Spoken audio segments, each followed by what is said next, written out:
आपकी प्रतिक्रिया। देखिए राजीव जी, जिस समय देश आजाद हुआ उसके बाद कई चुनाव इस देश में हुए, लेकिन चुनाव आयोग को लेकर के इतनी आशंका कभी नहीं हुई। इस देश ने टीएन शेषन जैसे चुनाव आयुक्त को देखा और लोगों ने इस बात को महसूस किया कि लोकतंत्र को कैसे मजबूत किया जाता है। अगर संवैधानिक संस्थाएं मजबूत हैं और स्वतंत्र हैं तो सरकारें आए जाएं बदलें कुछ भी हो, लेकिन लोकतंत्र टिकाऊ और मजबूत रहता है। नरेंद्र मोदी के आने के बाद जो बड़े परिवर्तन हुए कि सत्ता ने उन तमाम संवैधानिक संस्थाओं को ध्वस्त कर दिया। आज हालात ये हैं कि जो लोकतंत्र की नब्ज है, जिसके जरिए लोकतंत्र को नापा जाता है, वो चुनाव प्रणाली ही इस समय शंकाओं से घिरी हुई। मतदाताओं का जो अपना अधिकार है, और मैं समझता हूं कि पूरी दुनिया में भारत एक अनूठा देश था कि आजादी के तत्काल बाद इस देश में उन तमाम लोगों को, चाहे वो शिक्षित हो, अशिक्षित हो, गरीब हो, वंचित हो, किसान हो, दलित हो, आदिवासी हो, महिलाएं हो, अल्पसंख्यक हो, सबको समान रूप से वोटिंग राइट मिला और राजनीतिक रूप से समता स्थापित हुई। लेकिन आज जब देश का लोकतंत्र 75 साल के आगे खड़ा है, जहां से उसे और ज्यादा मजबूत होने चाहिए, अब टेक्नोलॉजी है, अब आपके पास संसाधन है। वो पहला चुनाव नहीं है जिसको 6 महीने करीब लगे थे और कैसे मतपेटियां पैदल पैदल लेके जा रहे थे चुनाव अधिकारी। वो अगर पहले चुनाव के बारे में दर्शक थोड़ा बहुत पढ़ें तो बड़ा अच्छा लगेगा, उनको जानेंगे। सुकुमार सेन उस समय पहले चुनाव आयुक्त बने थे, नेहरू जी का टाइम था। वहां से लेकर के यहां तक की जो यात्रा है वो भारत के लोकतंत्र की बेहद बेहद खूबसूरत यात्रा है। लेकिन जिस तरीके से अब चीजें चल रही हैं, और राहुल गांधी ने बारी बारी से एक एक करके एक्सपोज किया है, अगर आपकी अनुमति हो तो राहुल गांधी के उन आरोपों को मैं बहुत संक्षेप में सामने रख दे रहा हूं। जी प्लीज। राहुल गांधी सीधे तौर पर आरोप लगाते हैं कि चुनाव में धांधली हुई महाराष्ट्र में, और पहला ही उनका जो आरोप है कि धांधली शुरू कहां से हो रही, साफ चुनाव आयुक्त की नियुक्ति से। जो खिलाड़ी है वही अंपायर तय कर रहा है। जो चुनाव आयुक्त की नियुक्ति में सीजेआई हुआ करता था, उसे हटा करके एक सीनियर मोस्ट कैबिनेट मंत्री माने गृह मंत्री को शामिल कर दिया। अब 3 लोग चुनाव आयुक्त को नियुक्त कर रहे हैं। ऑब्वियस है, एक प्रधानमंत्री, दूसरा गृह मंत्री, तीसरा लीडर ऑफ अपोजिशन, तो 2-1 से जिसको चाहे उसको मोदी जी चुने। तो पहली धांधली तो वही हो रही।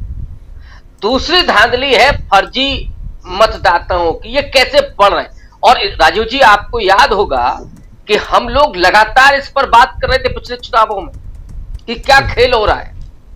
राहुल गांधी ने जो आंकड़े दिए हैं महाराष्ट्र को लेकर के कि 2019 के विधानसभा चुनाव में जो रजिस्टर्ड मतदाता थे वो 8.98 करोड़ थे। 5 साल के बाद लोकसभा चुनाव में इनकी संख्या 31 लाख बढ़कर के 9.29 करोड़ हो गई। 5 साल में कितने मतदाता बढ़े? 31 लाख। लेकिन ठीक 5 महीने के बाद जो विधानसभा चुनाव होता है उसमें 41 लाख मतदाता बढ़ जाते हैं। ये करिश्मा कैसे हो रहा है साहब? 5 साल में केवल 31 लाख और 5 महीने में 41 लाख, टोटल हो जाते हैं 9.70 करोड़। ये तब है जब महाराष्ट्र के वयस्कों की आबादी, कुल आबादी 9.54 करोड़ है। माने वयस्क लोग महाराष्ट्र में कम है, मतदाता ज्यादा है। ये धांधली। तीसरी धांधली उन्होंने कहा है कि शाम 5 बजे के बाद जो मतदाताओं की संख्या, जो लाइन लगी रहती है, वो करीब करीब 7.83% बढ़ जाती। उन्होंने आंकड़ा दिया है कि शाम 5 बजे 58.22% वोटिंग हुई थी, और उसके बाद जब सुबह आंकड़ा आता है तो 66.05%। कुल मिलाकर के 76 लाख वोट डाले गए 5 बजे के बाद। साहब ये कैसे हो रहा है? और अगर इनको देख लें तो ये बहुत हास्यास्पद है। चौथा जो आरोप है राहुल गांधी का कि ये जो फर्जी वोटिंग हुई है वो कहां हुई, स्पेशली उन्होंने बताया कि 1 लाख बूथ में से 12,000 बूथों पर ये हुआ है, और जो 85 विधानसभा सीटें हैं, और ये वो 85 विधानसभा सीटें हैं जहां पर लोकसभा चुनाव में बीजेपी का बेहद खराब प्रदर्शन था। और यहां पर खेल क्या हुआ है, यहां पे प्रत्येक बूथ पर, माने जो 12,000 बूथ हैं, यहां के प्रत्येक बूथ पर औसतन 600 लोगों ने वोट डाला शाम 5 बजे के बाद। और राहुल गांधी लिखते हैं कि अगर एक व्यक्ति ने, एक वोटर ने 1 मिनट भी लिया है वोट डालने में तो साहब 10 घंटे लगेंगे। तो इसका मतलब है कि सुबह 3 बजे तक चल रही थी वोटिंग क्या? ये सीधे धांधली दिखती है। तो अब आप बताइए, और ये जो 85 सीटें थी उनमें अधिकांश बीजेपी के खाते में गई हैं, एनडीए के खाते में गई हैं। और आपने वो बताया था कि स्ट्राइक रेट 89% का है, जबकि लोकसभा में 32% का स्ट्राइक रेट था। और फिर एक केस स्टडी उन्होंने कामेठी विधानसभा की दी है, वो भी इस लेख में है। इस लेख को एक दस्तावेज की तरह पढ़ा जाना चाहिए, और आने वाले भविष्य में चुनाव आयोग को जिस तरीके से राहुल गांधी ने एक्सपोज किया है, ये एक खुद में एक केस स्टडी होगा राहुल गांधी का ये आलेख। अगर राहुल गांधी ये आरोप लगा रहे हैं, मैं मान लेता हूं कि सिर्फ आरोप है, चुनाव आयोग इन 4-5 धांधलियों पर टू द पॉइंट क्यों जवाब नहीं दे रहा है? बीजेपी क्यों जवाब दे रही है? बीजेपी और चुनाव आयोग एक भाषा क्यों बोल रहे हैं? और राहुल गांधी ने यह भी कहा है कि अब महाराष्ट्र के बाद ये बिहार में होगा। तो आप कांग्रेस पार्टी के कार्यकर्ता या विपक्ष के कार्यकर्ता वो नहीं देख पा रहे हैं या नहीं देख रहे हैं, तो इसका मतलब क्या है कि आप आंखों में मिर्ची झोंकेंगे? क्या करेंगे? बंगाल में ममता बनर्जी मुस्तैद है, उन्होंने ये कर लिया, तो वहां तो आप धांधली नहीं कर पाए। लेकिन जहां पे अगर कार्यकर्ता नहीं करेंगे तो क्या आप ऐसा ही करेंगे? ये इतने गंभीर आरोप है राजीव जी, जो भारत के लोकतंत्र पर चुनाव आयोग और सरकार की छाया को सीधे स्पष्ट तौर पर गण की तरह दिखाते हैं। अगर चुनाव आयोग स्वतंत्र नहीं रहता है तो क्या लोकतंत्र बचेगा? राहुल गांधी इस बात को कह रहे हैं, और मुझे लगता है कि बहुत गंभीर आरोपों पर चुनाव आयोग को बहुत गंभीरता पूर्वक जवाब देना चाहिए। ये लोगों के अधिकार का सवाल है, मूलभूत अधिकार, उनका मौलिक अधिकार, वोटिंग राइट का, जो आधुनिक काल के पहले दुनिया में कहीं नहीं था।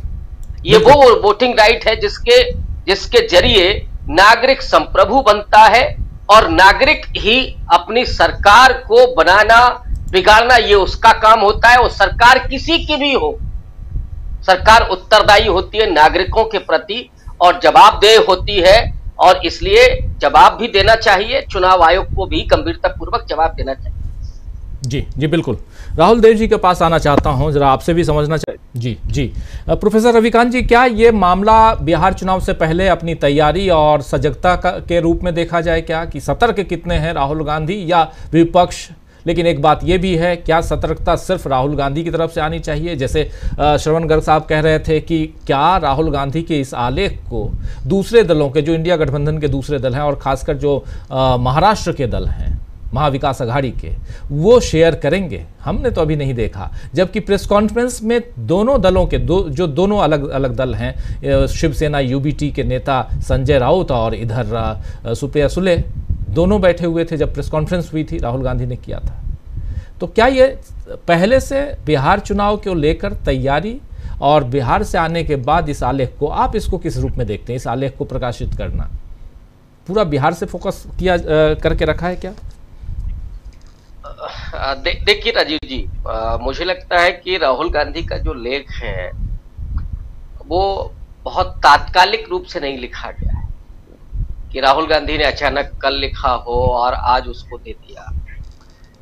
ये सारे आंकड़े राहुल गांधी के पास पहले से थे, लेकिन लेख के रूप में कब इसको प्रकाशित होने के लिए देना है, इसकी पूरी टाइमिंग राहुल गांधी के पास है। राहुल गांधी कल 6वीं बार, 5 महीने के भीतर 6वीं बार बिहार गए थे, और बिहार में जिस तरीके से उन्होंने बिसात बिछाई है इस बार, नीतीश कुमार कमजोर हो रहे हैं, तो नीतीश कुमार का जो वोटर है, जो वोट बैंक है, उसको साधने के लिए, और राहुल ये पुराना कांग्रेस का वोटर है, वो अति पिछड़ा समाज या नॉन पासवान समाज, उसको आकर्षित करने के लिए और इस देश की सत्ता की सच्चाई को दिखाने के लिए बहुत एग्रेसिव होकर कि राहुल गांधी जिस तरीके से इस देश में राजनीति कर रहे हैं, मैं बार बार कहता हूं कि वो इकलौते हैं जो बहुत एग्रेसिव होकर के सामाजिक न्याय की बात कर रहे हैं, संविधान और लोकतंत्र बचाने की बात कर रहे हैं। वो ये धार आपको और कहीं नहीं मिलेगी। और इसीलिए गर्ग साहब ने जो कहा कि इस लेख को क्या वो इंडिया अलायंस के लोग शेयर करेंगे, ऑब्वियस है करना चाहिए, क्योंकि राहुल गांधी ने सारे आंकड़े दिए हैं। अब इससे अगर ये शेयर होता, क्या अखिलेश यादव को नहीं करना चाहिए, तेजस्वी को नहीं करना चाहिए, या गर्ग साहब ने जिनके नाम लिए हैं उनको नहीं करना चाहिए? ऑब्वियस है करना चाहिए, क्योंकि सवाल लोकतंत्र को बचाने का है, चुनाव आयोग की विश्वसनीयता का सवाल है। ये चुनाव हारने और जीतने भर का मामला नहीं है। इस देश में जो नागरिकता बोध पैदा हुआ था पिछले 70-75 साल में, क्या उस नागरिकता बोध को यूं ही खत्म हो जाने दिया जाएगा? अब आप सोचिए आजादी के बाद के हालातों को, संविधान सभा में जो चर्चा हो रही है, क्यों डॉक्टर अंबेडकर और नेहरू इस बात पर सहमत हैं कि नहीं साहब, आदिवासी हो, वो अनपढ़ लोग हो, किसान हो, मजदूर हो, दलित हो, महिलाएं हो, क्योंकि जिस यूरोप में ये आधुनिक लोकतंत्र आया वहां पे महिलाओं को बहुत बाद में मताधिकार मिला, लेकिन इस देश में सभी को बराबर का ये अधिकार मिला, जिसके जरिए भारत एक अनूठा लोकतंत्र बनकर के दुनिया के सामने आया, जिसके बिखरने की संभावना है। यहां तक कि ऐलान दुनिया के तमाम बुद्धिजीवियों ने कर दिया था। वो लोकतंत्र आज यहां तक पहुंचा है, और जिसको लेकर के हमको बड़ा गर्व है, पूरे देश के लोगों को गर्व। लेकिन कौन इसको धीरे धीरे छलनी कर रहा है? मोदी जी जब आए थे, ऑब्वियस है कि उनकी निगाह में ये सब था। वो तो जिस विरासत से आते हैं उनको लोकतंत्र ही नहीं पसंद है, उनको ये संविधान नहीं पसंद है। वो आरएसएस जिसने तीसरे दिन ही संविधान को नापसंद किया था, खारिज कर दिया था, आरएसएस तो अभी तक कहता है कि सब लोकतंत्र ठीक नहीं, चुनाव होना ठीक नहीं है। मान लीजिए एक अधिपति है और एक नॉन बायोलॉजिकल प्रधानमंत्री, हमेशा के लिए उनको साबित कर दी। तो राहुल गांधी की ये जो तैयारी है वो सिर्फ चुनाव की हार जीत के लिए नहीं है, बल्कि लोकतंत्र को मजबूत करने और संवैधानिक संस्थाओं को मजबूत करने के लिए। चुनाव आयोग को तो शुक्रिया अदा करना चाहिए था और राहुल गांधी के इन आरोपों का संज्ञान में लेकर के बाकायदा उनका जवाब देना चाहिए था। और कहीं अगर चूक हुई है तो पूरे देश के सामने उस चूक को स्वीकार करते हुए आगे ऐसा नहीं होगा, ये आश्वस्त करना चाहिए, क्योंकि ये लोकतंत्र किसी की बपौती नहीं है, ये लोकतंत्र इस देश के नागरिकों का है। तो उनको आश्वस्त करना ये बेहद जरूरी है और राहुल गांधी अपनी उस जिम्मेदारी का निर्वहन कर रहे हैं। लेकिन मैंने कई बार कहा, आज फिर दोहरा रहा हूं कि राहुल गांधी ने 2025 को, ये वो साल है जब आरएसएस इस देश के संविधान को, लोकतंत्र को ध्वस्त करके हिंदू राष्ट्र बनाना चाहता। उसी साल राहुल गांधी ने कांग्रेस की वापसी और सत्ता में बदलाव का यह साल बना लिया है, संगठन को मजबूत करने का। और आप देखिए राहुल गांधी की सारी तैयारी, आप देखिए राहुल गांधी ऐसे, अभी 2-3 नियुक्तियां हुई हैं उनको आप देखिए, राजेंद्र पाल गौतम को देखिए, अनिल जयहिंद को देखिए, ये सारे एक्टिविस्ट लोग हैं।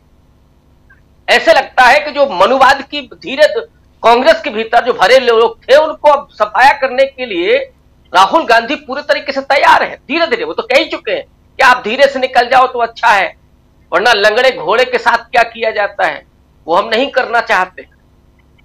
तो राहुल गांधी की तैयारी उस स्तर पर है, क्योंकि जब तक बदलाव नहीं होगा तब तक ये सिस्टम भी दुरुस्त नहीं हो सकता, और सिस्टम को दुरुस्त करने के लिए सिस्टम को ठोकर भी लगानी पड़ेगी, सिस्टम को ठोकना भी पड़ेगा।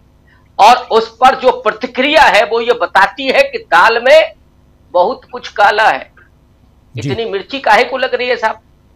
बता देना कि हाँ ये है जो उन्होंने कहा कि ये केस स्टडी है, आप स्पष्ट कर दीजिए कि नहीं राहुल गांधी जी जो आप कह रहे हैं हमारे पास ये आंकड़े हैं, आप इसको दुरुस्त कर लें और हम देश के नागरिकों के सामने हम जिम्मेदार हैं, हम ये पेश करना चाहते हैं। लेकिन इसमें कोई दो राय नहीं है कि राहुल गांधी की टाइमिंग जो है वो बिहार चुनाव में जो संभावित धांधली है उस पर एक बड़ा अंकुश लगाती है, इसमें कोई दो राय नहीं जी। अब आपकी वोटर लिस्ट आएगी, 5 बजे के बाद जो आपकी वोटिंग होगी, लोग तो उस पर सवाल खड़े करेंगे। तो ये बेहद चुस्त और दुरुस्त राहुल गांधी, मैंने कहा ना कि अब बदलाव के लिए, अभी तक तो उन्होंने 2024 तक जो किया था कि देश को कैसे उस मोड में वापस लाया जाए जो नफरत है, और इस देश के लोगों ने नफरत को छोड़ दिया राजीव जी, ये हमारे लिए बहुत संतोषप्रद बात है। अब केवल और केवल एक सिस्टम बचा है जो मुसलमानों पर हमला कर रहा है, जो दलितों पर हमला कर रहा है, लेकिन इस देश के लोग अब उस नफरत को छोड़ रहे हैं। आपको पिछले 1 साल के भीतर मुझे नहीं लगता कोई ऐसी घटना आई होगी जिसमें आम लोग इन्वॉल्व हो किसी मुस्लिम की लिंचिंग करने। अब केवल वो बुलडोजर, कहीं गोरक्षा, कहीं बजरंग दल, यही लोग बचे हैं। और ये राहुल गांधी की अपनी मेहनत है कि देश को वो उस पटरी पर लेकर के आए हैं, लोगों को उस मानसिक धरातल पर लेकर के आए हैं जहां से अब पुनर्वापसी उस संवैधानिक तंत्र की और लोकतंत्र की और नागरिकता बोध की होगी, और यही सुखद होगा आने वाले वक्त में। राजीव जी जी, गंभीर बातें हो रही हैं।